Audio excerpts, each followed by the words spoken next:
Congressman, welcome. Yeah, thank you. You've been up here now representing the 1st Congressional District of Arkansas. You're in your 3rd month. What have you learned about this process and this place so far? Well, it's the old saying that you've heard people say for years, there are two things you don't want to watch being made. That's sausage and laws. And now I've gotten an up-close personal glimpse of it, and I think that there's probably something to that. You probably just appreciate the end process better, because it's a process. There's no question about it. But you can't discount the historic nature of this. It's to me, and I'm kind of a history buff, and I'm still amazed at just being surrounded by all this history, that walking back and forth. I try to not take the tunnel. I try to walk outside every opportunity, because I think that just sort of reminds me why I'm here. And all the statues and the placards that you see in various locations, it's really hard to not pay attention to that and feel a sense of responsibility. And so in that sense, I really, it's great to be here. You were in the same business that I'm in. Why did you decide to run for Congress?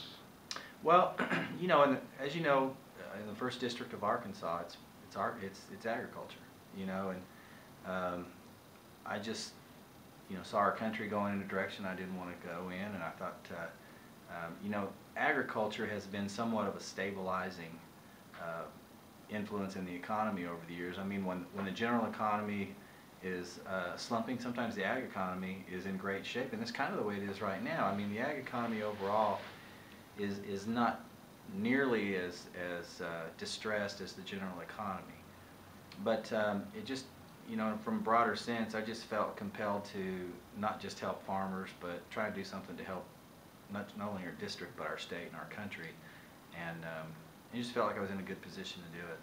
And what did your constituents send you up here to do? If you had to name 1 or 2 things. Well, I'll be honest with you. One of the primary things that we heard from our constituents was repeal national health care law, which we did in the House. Now, I have to remind people that the House is one of 3 levers in the legislative process. So, we'll do everything that we can do within the limits of what we can do. But beyond that, then the Senate has to take action, and then ultimately the President has to take action. So there's a limit to what we can do.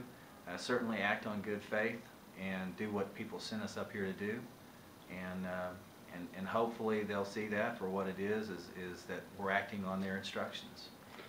Has serving on the Ag Committee met your expectations thus far? It has. We've had several hearings, and I find it fascinating to watch, particularly some of the senior members who've been here a while, that really know how to extract the information they're trying to get out of some of the witnesses. It's not all pleasant. Last week we had the EPA administrator in. It was a lengthy hearing, interrupted one time by a series of votes. She stayed throughout the entire day. And to her credit, obviously, that was a marathon session.